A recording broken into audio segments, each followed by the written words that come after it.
In Dachau wurde im Verlauf des Prozesses gegen das Personal des Konzentrationslagers Buchenwald die Angeklagte Ilse Koch vernommen. Die Frau des früheren Lagerkommandanten und sogenannte Kommandeuse von Buchenwald ist die einzige Frau unter den 31 Angeklagten. Die Anklage wirft ihr schwerste Vergehen gegen die Menschlichkeit vor. Dazu im Gericht vor. Hauptanklagevertreter ist William Denson. Ilse Koch bestritt im Kreuzverhör alle ihr zur Last gelegten. Hi everyone, welcome to or welcome back to my channel, and thank you for joining me here on our new episode. So I say new because this is a different type of video in the sense that it's not a South African crime. So I will kind of be starting a new series on this channel where it's based on the Femme Fatal. And in this series, I'll only be covering women killers or serial killers or women that have somehow made someone else a killer. And for our first episode of the Femme Fatal series, we are going to talk about the Bitch of Buchenwald. And this lady was completely out of her mind, to say it in the nicest way. But that's enough rambling from me, and let's get into this case. Intended for mature audiences only. Margaret Ilse Kochler was born in Germany, and Margaret had a very wholesome and loving relationship with her parents. She also had a very loving upbringing as a child. Her parents were very present, and they were very hard workers as well to try and bring food to the table every day. Margaret was described as loving, friendly, and very kind to everyone she met. Margaret's dad was a laborer, and her mom was a stay-at-home mom. And Margaret, as a teenager, tried to be like the girls that she saw in the magazines and girls like she saw in the paper. And she just wanted to be beautiful. She wanted to always buy the latest lipstick and the latest makeup. And she wanted to live that high-flying lifestyle because she came from very humble upbringings. They were not wealthy at all, but they were lucky enough to have food on the table every day. But Margaret wanted to live the high life. She wanted to live fancy. She wanted to live expensively. And that was just her goal and ambition for when she was older. But back in the day, there were certain roles that men and women had to follow. And generally, they had to partake in these roles, and there were not really any exceptions to the rules. And that is basically exactly what Margaret did. She learned to cook, to clean, and how to take care of a household. Margaret did leave school at around 15 years old. And when Margaret left school, immediately she went to work in a cigarette factory. But this didn't really fuel what she was looking for, and she still wanted more, so she did take up bookkeeping as a side hobby as well. But as Margaret was growing up, she had a very deep interest in the Nazi Party, and almost instantly, as soon as the opportunity arose, she joined the Nazi Party and helped with flyers and everything like that, because this was quick and easy money for her, but also she believed in the Nazi ideology. But as a big side perk, it was earning her a bit more income that she was getting at the cigarette factory. So this was also helping out her family a lot. But the Nazis, during their speeches and during their propaganda talks, they promised that they would give the youth lots of money and lots of housing and lots of opportunities, and that's exactly what Margaret was looking for. Margaret wanted a way out of the poverty that she was living in. So while busy training in this Nazi Party and busy handing out flyers and everything, she met a man named Karl Koch, who was around 9 years older than she was. And Karl, at the time that he met Margaret, was busy going through a divorce, quite a nasty one in fact. And there were rumors that the reason that Karl was going through the divorce with his wife, and the reason that it was quite nasty, was because his wife did not agree with his Nazi beliefs, because Karl as well was also a very strong believer in the whole Aryan race and the whole Nazi Party. And Karl's ex-wife, soon to be, hated all of this, and she really didn't want to be involved in any of it at all. And she also hated how cruel Karl could be as well. But Karl, in his own right, was not exactly the best role model. He was constantly in and out of jail, and he was constantly known to the police as a troublemaker. And also, like I said, he was a firm believer of the Aryan race, and he would make sure that everyone knew about it. So if he met someone that he saw was not in the perfect, ideal Aryan race, he would make sure people knew that that's exactly what he believed in, and that you're not looking like you should be, kind of thing. But like I said, Karl and Margaret met, and soon after they actually met, they did start courting each other, and they ended up getting married in 1936. And around 1933, Hitler had already come into power, but Hitler had somehow heard about Margaret and Karl's love for the Aryan and Nazi kind of embodiment of perfection. And Hitler heard about this, and he awarded Karl and Margaret for the support that they had given the Nazi Party. And instead of a low-ranked criminal, Karl was now put into a very high rank as an SS officer. And now Karl and Margaret were rubbing shoulders with the rich and elite. And because Karl was quite a highly ranked SS officer, he was then put as a prison warden in Berlin. When I do find it kind of ironic, because he was constantly in and out of prison, and he was a naughty boy himself, but now he was busy running the prison and probably a lot of people that he worked with during his thieving days. But what stood out a lot with these Berlin prisoners is that they knew how ruthless and cruel Karl could be. And Karl had this obsession with having absolute power over people. So for example, what Karl would do to these prisoners in the Berlin prison is he would make them all kneel down, especially when he would enter. And when Karl was feeling particularly cruel, he would make sure that all the prisoners go on all fours and they had to bark like dogs every time he walked down the passageway. Karl would also make them eat food off the floor, and he would beat them very badly. But when the Nazi Party heard about these ingenious ways of getting prisoners to do what Karl said, they said, well, that's absolutely fantastic. Let's hire this man to run one of our camps. Oh, and if you were asking how Margaret felt about all this grievous bodily harm that Karl was doing to these prisoners every day, she loved it. And Margaret wanted to make sure that she could have hands-on experience in this prison before they went to the camp to run this camp. Who said romance was dead, guys? So Margaret and Karl would have turns beating these prisoners. So when Karl and Margaret heard that they were going to run this camp, they were completely hands-on in the building of this camp, because when they got there, it was kind of just a construction site. And on the front of this building, it did say in German, obviously, but in English, it said each to his own. But now we've skipped forward to once the concentration camp has been built. And now they start bringing in enemies of the state. And Karl is officially running this camp. Oh, and the camp is called Buchenwald, by the way. Now, remember earlier I spoke about there are separate rules between men and women generally in society back in the day, and in a Nazi concentration camp there was absolutely no difference either. The SS soldiers of the Nazi Party were there to run the camp and instill rules and to punish the prisoners for any stepping out of line that they may have done, and the women of the SS soldiers were there to run the household and be happy about it. But now that Margaret had experienced a bit more money, a bit more power, Margaret was like, I'm not doing any housework, that's beneath me now. I'm going to make enemies of the state do my bidding for me and do the housework for me, because I don't need to lift up anything anymore. So they did. She would take prisoners from the concentration camp, make them do dishes, make them do cooking, any chores, they were there to do it for her. And now Margaret, she has absolutely nothing to do all day, and she started getting bored. And now she started looking for things to do. And what do they say about an idle mind?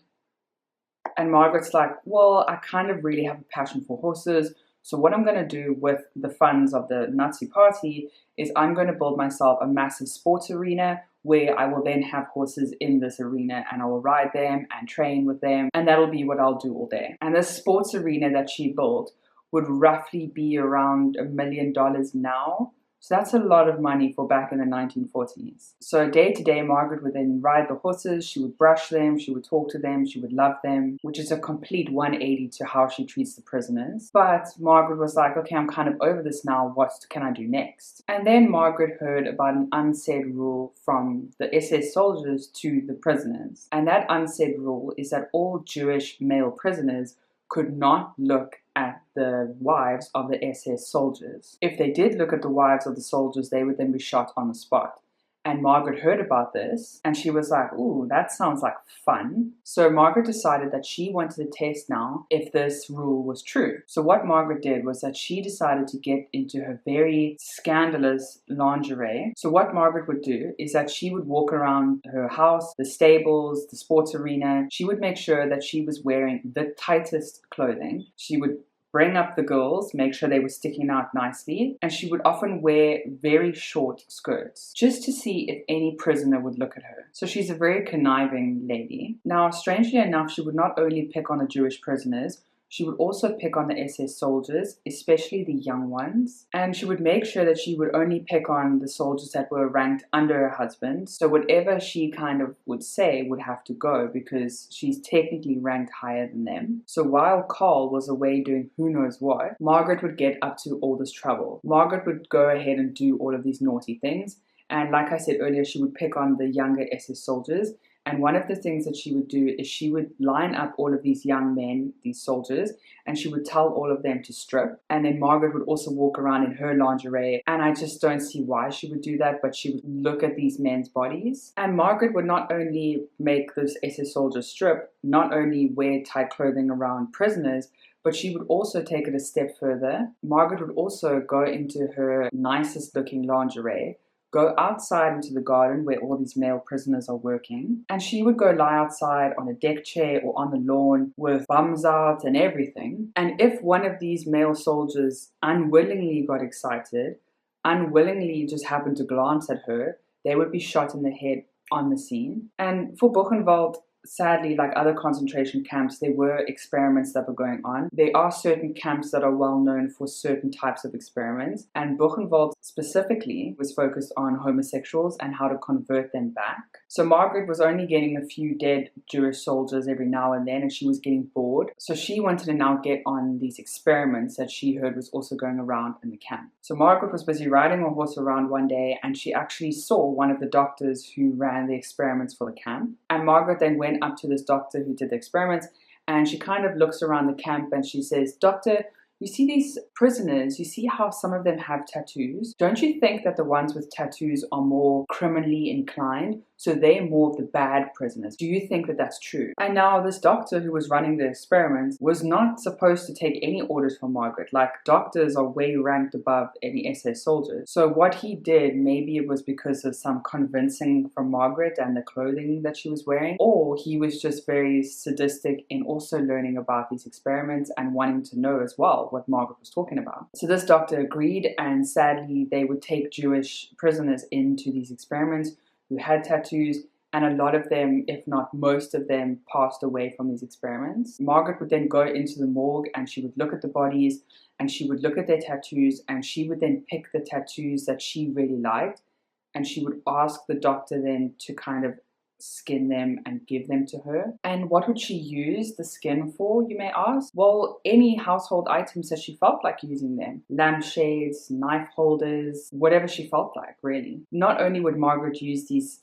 pieces of skin on lampshades or knife holders, she would also make Christmas ornaments out of the skin, and she would also post these to other SS officers who were running concentration camps in the area. So Carl is clearly away a lot. He's very quiet. I don't know if he noticed the lampshades or if he also just left his wife to do what she felt like, or if he didn't really care. But one day, Carl came home from wherever he had left to, and he said he wasn't feeling well, so he went to visit a doctor in the area. The doctor then ran some tests, and he then noticed that Carl actually had syphilis. Carl was absolutely distraught with this diagnosis because he was embarrassed by it. So when Carl left the doctor's office that day after getting his diagnosis, he then signaled at 2 officers, and he then told these officers to go ahead and kill the doctor because he didn't want word to get out. And if you are curious, no, Margaret didn't have syphilis.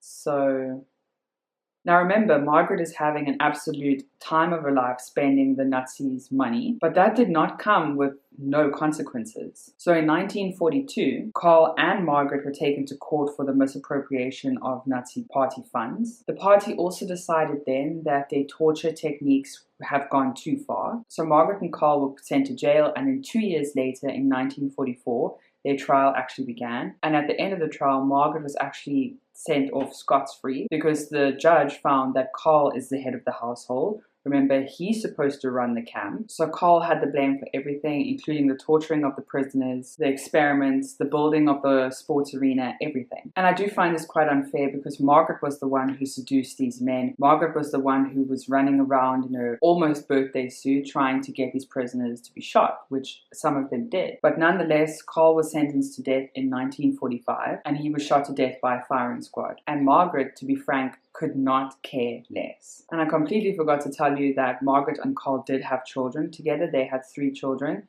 They had 2 daughters and a son. But eventually, once the Allies infiltrated Germany and a lot of prisoners were released, these Allies also went into Buchenwald camp, and they went into the house that Carl and Margaret shared. And these soldiers, mostly United States soldiers, saw these lamps and knife holders that were made of skin, and the tattoo you could see so easily. And because there were a lot of American soldiers, they wanted to make sure that Margaret was punished for what she did.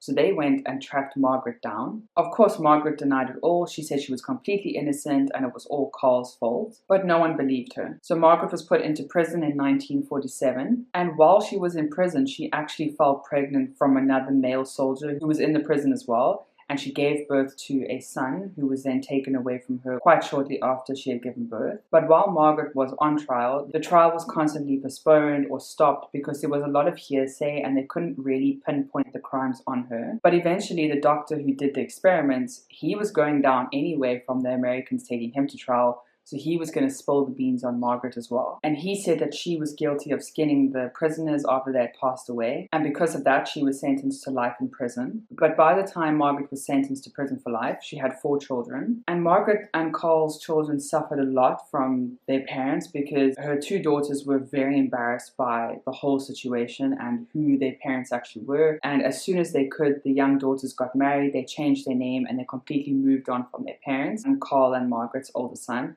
did end up taking his own life because he just couldn't deal with what his parents had done. And then remember, Margaret's last child, who she had in prison, grew up and he wanted to know more about his mother. He eventually found out and he learned about her, and he went to visit her quite a lot once he was an adult. And Margaret's last son and her had a very good relationship for quite a few months. But Margaret really believed she was innocent and she really wanted to get out of prison. So she begged and begged her lawyer to get her out. And her lawyer just said to her, I will never be able to get you out for what you did. And you did these crimes, so you need to suffer the consequences. And when Margaret was 61 years old and she knew now that the last person to hopefully get her out couldn't get her out, in 1967, when Margaret was 61 years old, she tied bed sheets together and she took her own life. And that is the story of the Bitch of Buchenwald. Like, what a whirlwind. Technically, Margaret didn't commit any of these crimes herself, but she was 100% the instigator in so many prisoners' deaths. Let me know what you think of this new series that I'm going to start. I hope you're staying safe, don't talk to strangers, and I'll see you again next week. Bye!